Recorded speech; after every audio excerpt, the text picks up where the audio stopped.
Vous êtes heureux et heureuses d'accueillir ce soir à Bordeaux. Et donc évidemment, j'appelle Jean-Luc Mélenchon.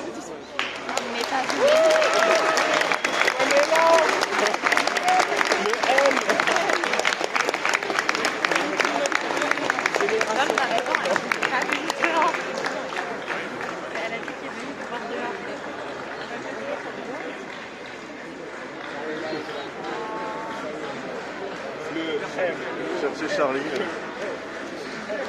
Jean-Luc Mélenchon va prendre la parole dehors dans un instant. Je crois que tous les gens ont trouvé chez moi.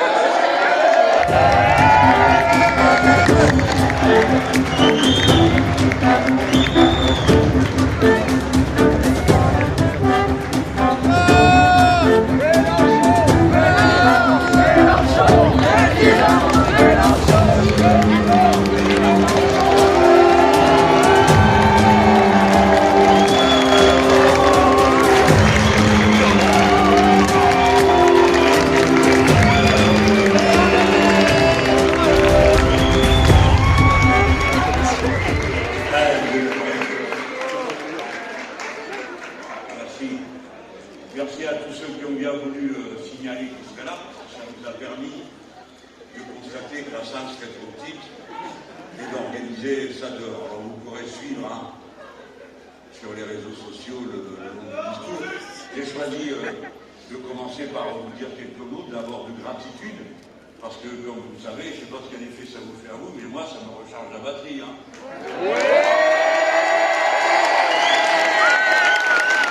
Mélenchon président! Vous savez que j'ai mauvais caractère, on vous l'a assez dit. Bon, alors, non, il faut crier des choses nobles et dignes. Résistance, où on va gagner, ça va changer. Macron, il y en a marre, ce que vous voulez. Mais des slogans politiques qui montrent et qui donnent du courage. Parce que, voyez-vous, le fait que vous ayez eu ce réflexe de vous dire, on reste quand même groupé dehors montre la connivence politique qui existe entre nous. Vous avez parfaitement compris que nous sommes en train de faire une démonstration de force. Et chaque fois que nous faisons une démonstration de force, ce n'est pas pour contenter notre orgueil, notre amour propre, mais c'est pour donner de la force et de l'énergie à tous ceux qui doutent, à tous ceux qui ne savent pas, à ceux qui ont du mal à se décider. Et nous leur disons, venez, rejoignez nos fils, faites l'effort avec nous, parce que nous pouvons tout changer, et c'est dans 70 jours, et pas davantage, que l'échéance se présente. Par conséquent, ça vaut la peine de se mobiliser, ça vaut la peine de se regrouper. Et disons-nous les choses comme elles doivent être dites. Vous savez, il a été impossible de réaliser une union au sommet. Et au demeurant, beaucoup d'entre nous n'en voulaient pas. Pour la raison qu'ils ont senti que tant de fois trompés, tant de fois roulés dans la farine par des accords qui ensuite se traduisaient par des petits arrangements. Beaucoup disaient de tout ça, nous ne voulons plus entendre parler.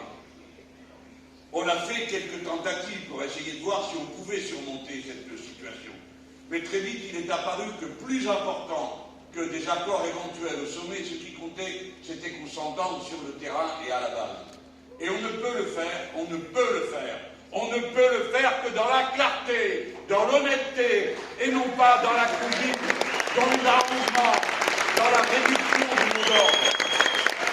Nous pouvons être forts parce que nous sommes clairs sur les objectifs et par conséquent, je m'attends et je constate que c'est bien normal qu'il y ait une résistance en face de ce que nous entreprenons ensemble. Et vous n'avez pas à vous en désoler. C'est tout simplement le signal que nous sommes sur le bon chemin. Il faut bien dire que ceux qui s'opposent à nous ont des raisons de le faire, parce que réellement, voyez-vous, à mon âge et au vôtre, on ne fait pas carrière. On est en train de préparer quelque chose de plus vaste, qui s'appelle l'histoire, qui s'appelle changer cette patrie que nous avons en commun, et à partir de là, envoyer un message au reste du monde. Oui, c'est possible. Oui, on peut tout changer, parce que oui, il faut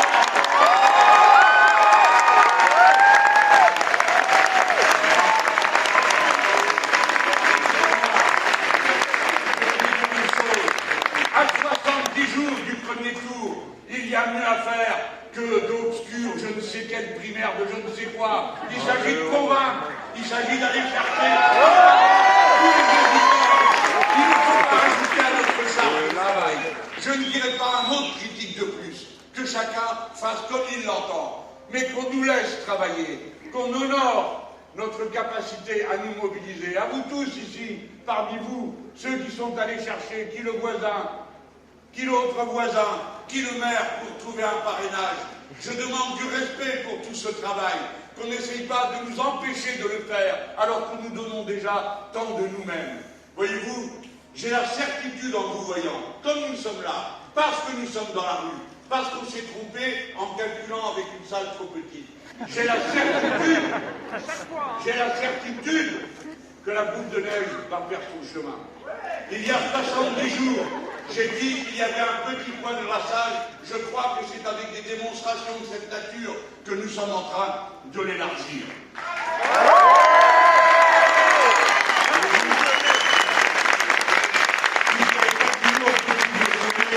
Alors il fallait faire la meilleure, celle qui se construit à la base.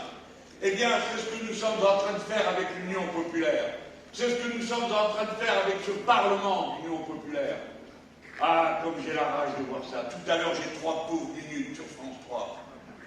3 pauvres minutes. Vous croyez qu'on m'interroge sur une idée essentielle de mon programme à cet instant, ou je ne sais quoi? Non. Et la primaire à ta poil, et machin, la division, gna gna gna gna.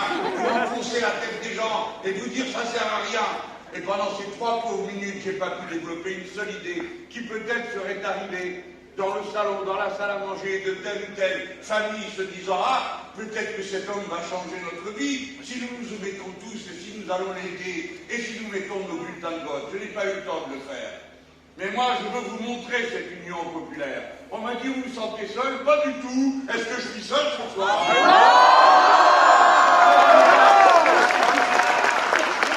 Vous avez dit ceux qui viennent et qui rejoignent l'Union populaire. Mais il faut bien mettre les points sur les i. Ceux qui rejoignent l'Union populaire ne cessent pas d'être eux-mêmes. Sébastien Jumel, député communiste, reste communiste et il participe à l'Union populaire. Parce que ce qui nous unit, ce n'est pas ma personne ou la sienne, c'est le programme que nous avons tous et que nous partageons et qui sera appliqué si nous l'emportons. De la même manière, quand Éric Caron rejoint le Parlement de l'Union populaire, il participe, il s'intègre à une campagne, mais ça ne veut pas dire qu'il cesse pour autant d'être qui il est, ni même de porter en lui-même et auprès de ses proches la totalité de son programme. Mais en attendant, il a fait un compromis et il a conclu que sur la base sur laquelle nous travaillons, c'est-à-dire le programme L'Avenir en commun, il y retrouve la part de son programme qui l'intéresse. Et demain sera un autre jour. Car pour ce qui est d'améliorer, pour ce qui est de rompre avec le système, oh, la vie sera longue et il y aura du temps d'en mettre en œuvre des idées, des programmes. Pour l'instant, c'est le programme de L'Avenir en commun que nous allons faire passer. Et rien que ça, les gens, va falloir s'arrêter au boulot, parce que c'est vraiment beaucoup de travail, beaucoup de changements qui s'annoncent. Et c'est pourquoi nous en sommes passés du programme à des plans, c'est-à-dire des documents qui montrent comment on va s'y prendre, par quel bout on va prendre les problèmes. Parce que nous ne sommes pas le parti ou le mouvement de Yaka, Faucon, on verra, ça on ne sait pas, peut-être demain. Il faut dire des choses précises, dire comment on va le faire, parce qu'à la fin, figurez-vous, c'est pas moi qui vais le faire, c'est vous. C'est ceux qui sont comme vous.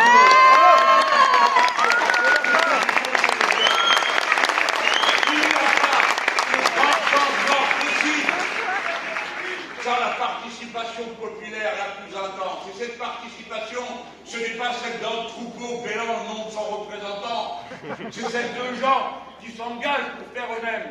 Si nous devons installer 50 éoliennes offshore en mer, il va falloir les construire, les fabriquer, les transporter, les assurer. Qui va le faire?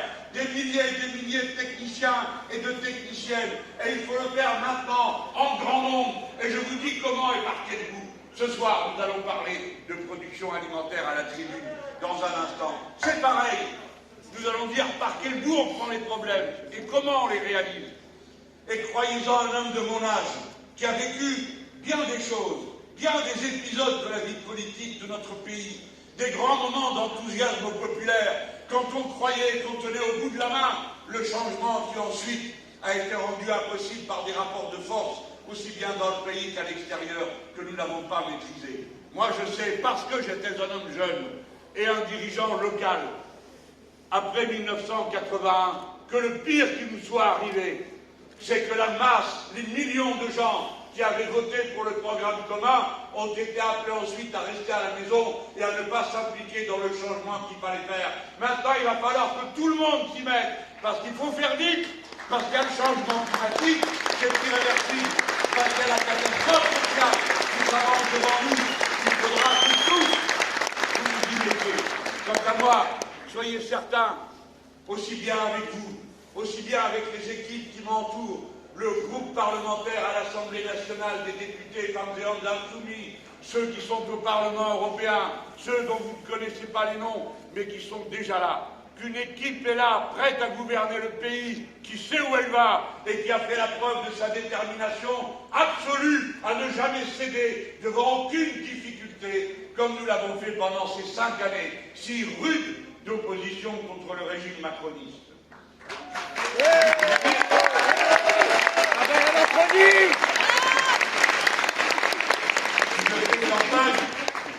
C'est évidemment pour faire entendre les thèmes sur lesquels nous allons travailler ensuite.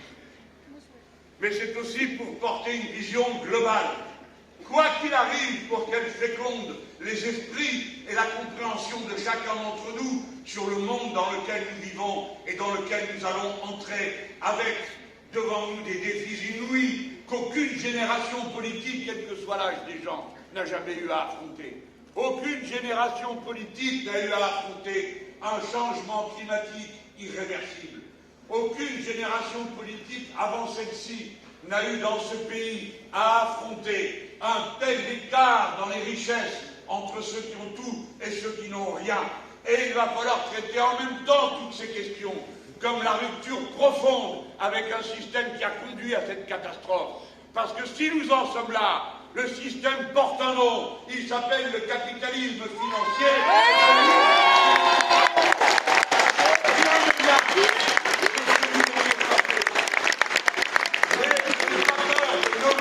Ce qui doit être nommé, pour savoir comment on le combat, ce n'est donc pas la mauvaise volonté, ce n'est donc pas seulement la cupidité de quelques-uns qu'il s'agit de dénoncer.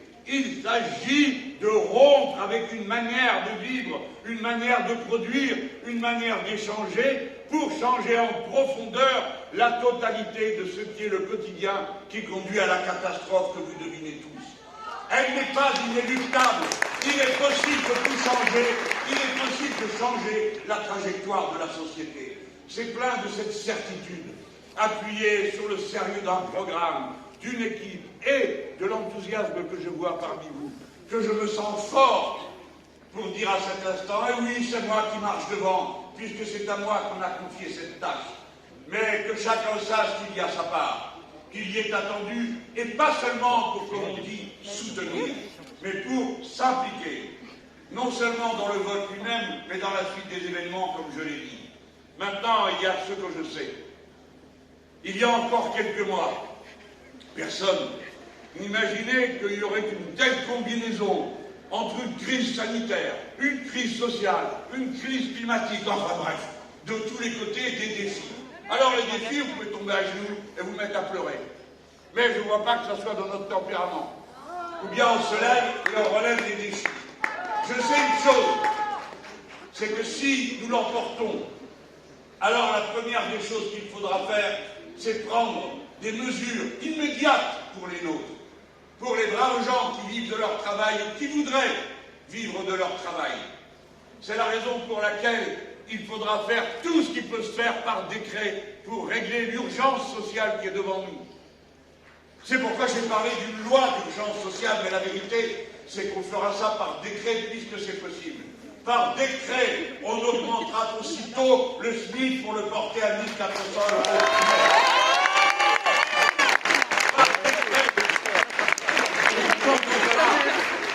Dans toutes les branches du pays, d'activités industrielles, agricoles et autres, la négociation qui est prévue par la loi depuis les années 80, qui doit avoir lieu tous les ans, la négociation annuelle obligatoire sur les salaires. Elles seront convoquées partout pour que dans toutes les entreprises on discute de la nécessaire répartition de ce qui a été acquis entre tous ceux qui ne demandent qu'une chose, le droit de vivre dignement.